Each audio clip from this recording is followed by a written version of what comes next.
Welcome back to CC with Moxie. I'm E. I'm a homeschooling mama in North Georgia, and I am going to talk a little bit today from a bird's eye view level, an intro level, about a topic that really rattles a lot of mamas: transcripts. Ooh. All jokes aside, transcripts, you can do it. They're not that hard. It doesn't require, a rocket science degree or PhD or any of that stuff. You can do it. I think spiritual warfare has kind of gotten involved in this, and Satan is telling a lot of mamas, you can't do it. Yes, you can. Yes, you can. Yes, you can. So hopefully this will help give you a bird's eye view and some things to think about. And then in a few weeks, I've got some friends who are further along. They've been doing this a lot longer than me. They've sent kids off to college. They've completed transcripts and gotten them into colleges. They are going to come on. I'm going to interview them separately so that you can see how they chose to do things. I also want you to realize there are so many ways to skin this cat. There's not just one way to do a transcript. It's the only way, and that's that. So let's dive right on in. I want to talk both about grading and transcripts today, since they're kind of interconnected. And while I'm at it, I want to do a big plug for CC Connected. So many people have not started sipping this juice yet. A couple years ago, Classical Conversations completely revamped CC Connected. If you have been with CC for a long time and don't even want to think about going back onto CC Connected because you remember the old way, I hear you, sister. It's so much better. You have basically two sections that you're going to want to use a lot of. One is the Learning Center. The Learning Center are tons of videos, PDFs, files, ebooks, all things that were put on there by CC. Videos on how to do Henley Latin, videos on how to do different parts of a debate, videos on books that they've read. Say that you're having a really busy week, mama, and you weren't able to read Johnny Tremaine. There is a video on there for you. It's got a summary of the book and wonderful questions to talk with your kid through it, so that if you didn't have time to read it, hey, we're giving you all the tools and resources to really be able to do this well at home. If you still have foundations and essentials kids, there are so many resources done by week for both programs, and so it's a lot easier to use, and it's at your fingertips, and it's all brought to you by CC. So that's the Learning Center. Then there's also what's called the Forum. The Forum, I'm just going to say it. The Forum used to be a hot mess before we got the new CC Connected. There would be not even duplicates. There'd be like 40 of the same attachment, but it was called 50 different names, and you'd have to download it and whatever. So now it's great. First of all, they make sure that there aren't duplicates of things on there. There are academic advisors on there that read all these posts and look for questions. So if you see somebody posted wonderful lesson plans or something and you had questions on it, other people can reply on what they do. So that's great. You hear from a lot of different mamas. And then if it's a question that requires an academic advisor, they're right on there and they can answer questions for you. They answer a lot of questions on the director forum. Praise you, academic advisors. If any of you watch these, I love you. I kiss your toes. But there's lots of information on the forum. That's not all brought to you by CC, though. A lot of mamas are bringing their goods, things that have worked for them, whether it's documents, suggestions, ideas, and you can have discussions on there. And they're so fruitful. I highly recommend it. It's a lot less time than Facebook. You know that it's classical, it's Christian, it's CC approved. So just come join the party on CC Connected. Okay, enough about that. On CC Connected, speaking of, both in the forum and the Learning Center, I simply typed in the search bar transcript. There are so many resources now for transcripts. Some of them are provided to you by CC, some are on the forum. You have everything from, let's see, you've got actual transcript an actual transcript on there of what one might look like to give you an idea. It's kind of a guide of one. Of course, you've got your scope and sequence with all the credits. This is also in the catalog, and people kind of flip through it. This is really important. This tells you what to call your classes, how many credits they're worth. And then when you need to type in a course description for any reason, moms go, oh my goodness, I don't know how to describe the course. They did that for you too, guys. CC came out with course descriptions for each level. So when you're in Challenge 1, look up the course description. All the information you need for your transcript is right there. In the forum, they also have webinars that were videotaped on explaining how to do a transcript. There's a video on how to do 2 years worth of college credits in high school for dual enrollment. There are essays and articles and things on there. There's so much information already on CC Connected. It's all you're going to need. I will say that CC has always said this book is great. Transcripts Made Easy. I bought it. It is so made easy. It's true. It goes through the how-to step by step and tells you what to do at every level. And then it has multiple ways that you can do your transcript. So CC has the one transcript model for you. This book has many different ways to do the transcript, and it's all done for you. It explains every step. So I highly recommend going through this book and going through CC Connected in the coming weeks, waiting before some of my friends come on and give you all of their wonderful wisdom. I want to give you just a couple nuggets today to think about. For starters, one of the articles on CC Connected, the name was something like doing a transcript in 4 easy steps or something like that. Step 1 was plan out homeschooling through high school. So CC's already done that for you guys. They've already chosen the courses. They've already told you how many credits it's worth. So step 1's kind of done for you unless you want to give yourself added work and add a bunch of stuff. Then step 2 is to calculate grades and GPA. That is not as difficult as you think. We'll talk about that in a minute. Then you're going to just complete your transcript at the end of each year. So at the end of Challenge 1, plug in what you need to just for that year. It actually, a couple hours and you're done for each year. So if you do it at the end of Challenge 1, 2, 3, and then 4, you've got it, the bulk of it done. And then the final step is to create your final transcript. And again, we're going to help you. These books help you. The articles on CC Connected help you. Here's some things to consider with grading. Grading, first of all, I think we all, when I say we all of us who went to normal school, whether it was private school, Christian school, public school, we kind of have this idea of grades, that you're graded on these 3 things and you get an A, a B, or C, and that's that. And you're going to just compile the grades together, and it is what it is. But I want to challenge your view on grades a little bit today. For starters, we have different types of learners. You might have a regular learner, I don't know what else to call it, somebody that learns pretty easily. They're going to have strengths and weaknesses, but maybe they don't have any diagnoses. Okay. You might have, I've got multiple diagnoses in my house.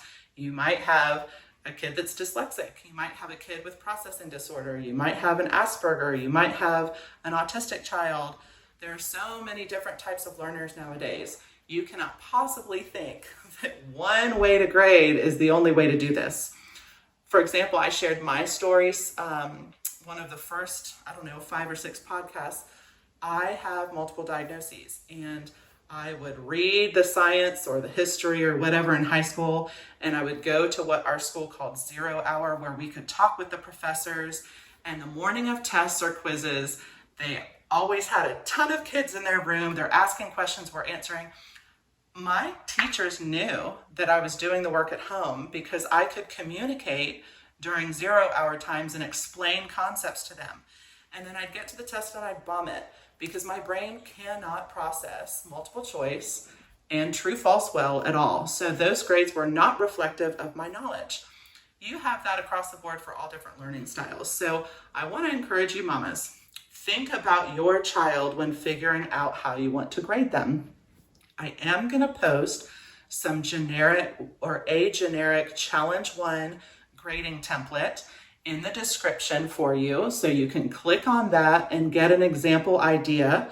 There are tons of examples for each challenge level, so don't sweat that. When you get to each level, your director, your fellow mamas that are in that level, mamas that went before you, they will have lots of templates and advice on how to grade, but you need to put your kid in mind.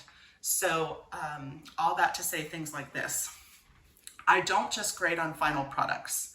If your child is not a gifted writer, grading them just on their final product is going to do a disservice. So many things went into writing that paper, right?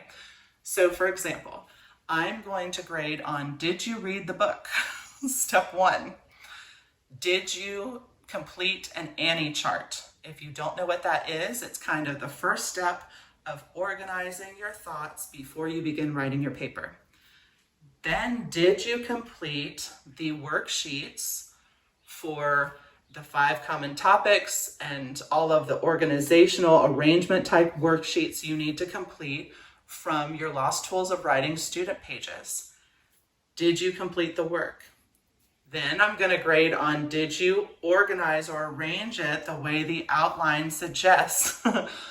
There's a reason why we have amplification where we do. You want to follow that for the most persuasive paper, right?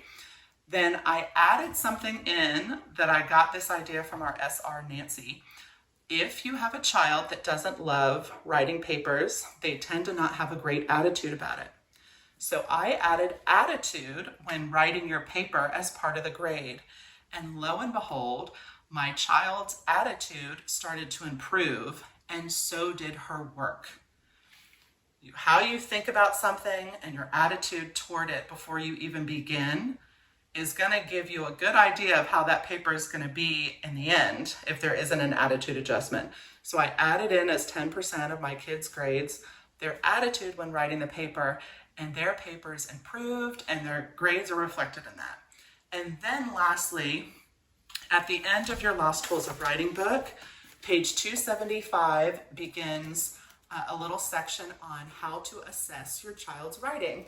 And at the end of that few pages, it has an example rubric of things to consider when grading your child's paper. So did they follow the instructions for that chapter? Did they do the scheme and trope for that chapter? Did they organize their thoughts well and all those things? So you can incorporate that rubric, their grammar, their spelling in the paper, and all of that combined, how they deliver the paper when they read it is going to reflect in their grade. So you don't just have to grade on did they do the paper and what was the final outcome. You want to grade from start to finish that process. Things like math and science tend to be a little bit simpler for moms to grade, especially moms that need a rubric and they need to know what goes on that sheet of paper, because you've got a lot of quizzes and tests usually in most math curriculums and science curriculums. In Apologia, they have a kind of pre-test that the children do to prepare a study test, and then they have their actual test. You can grade on, did they read the chapter? Did they memorize the vocabulary? Do they know the math laws? Do they know those science vocab words? Same with Latin. Do they know their vocabulary and their grammar? And did they read that Latin chapter? And then for all of the subjects, did they diligently do their hour-ish a day in that subject? And then maybe tests and quizzes, the end results of that. For Latin, one of the things I would often do is sit down every once in a while and do a reading number 14 or wherever we are in the book with my kid. How are they doing at just sight reading the Latin? And then also at the end of each Latin unit, there is a review. You can use that and turn it into a test, a quarterly test maybe, or you can take the last exercise from each lesson and turn that into a quiz or a test.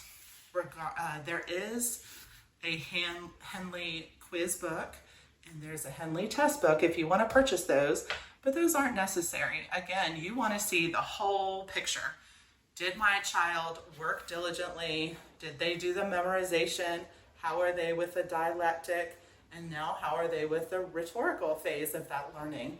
So you want to look at the heart of the student also. Maybe if they're struggling in a subject, start grading attitude in there like I did with writing. You might see a huge improvement. You also want to look at their spiritual growth though, and it should be part of your assessment of your kid, in my opinion. Did your child learn something new about the Lord? Did they grow in their relationship with Him through learning that subject? How do they see God in that subject? Those sorts of things are more important to me, the heavenly stuff, than the checklist of things that you need for a transcript. But all that to say, there are so many different ways to grade your kid. You can also do it by number or letter grade. So you can do it by numbers if you're very particular. They got a 73.5. Or you could just give them a C or a C minus. You can choose which method. This transcript book goes through some of that, and then some of my friends that'll be coming on in a few weeks will go through some of that. I wanted to bring on a couple different perspectives to show you a very type A mom and how they did transcript that might relate to you type A people. And then I have somebody else coming on who does it a little bit differently, and I think that is wonderful. And then I've got another mom. I was gonna have 3 do transcripts, but 2 of them do it very similarly. So I might have one of them talk about dual enrollment, because I think that that's a topic that a lot of you mamas want to hear about. So that is my bird's eye perspective. Again, I want you to take a couple weeks, go on to CC Connected, look at their resources, get this book. It might even be at your local library, or ask a mom if they've got it to borrow for free. Dive in a little bit so that when you see these videos from other moms, it makes a little more sense. It's kind of like if you don't know anything about a subject and then you hear the master course on it, it may not make much sense. So do a little research in the meantime, and just know it really is doable. If a mom of 6 who juggles a lot of different things in life is able to take a couple hours and read some resources and talk to some friends. I didn't do this alone. This is another great thing about CC, is the community aspect. I can't tell you the number of phone calls to multiple people that I asked a lot of questions on transcripts. And if you have different learners, your transcript for your first kid, you may use a different method for a subsequent child, like I mentioned before. It may not be that you're grading the same way. Remember, especially with classical education, we want to look at, are they learning goodness, truth, beauty, and where is their relationship with God? Those are so important. It's not just the factory school system of, did they pass this test? What does this test say they know? So be flexible and gracious with yourself and your student as you go through this journey. Use all of the resources that you have at your disposal. And as you prepare for these upcoming super fun videos, I hope that you're doing CC with Moxie. Thanks, guys.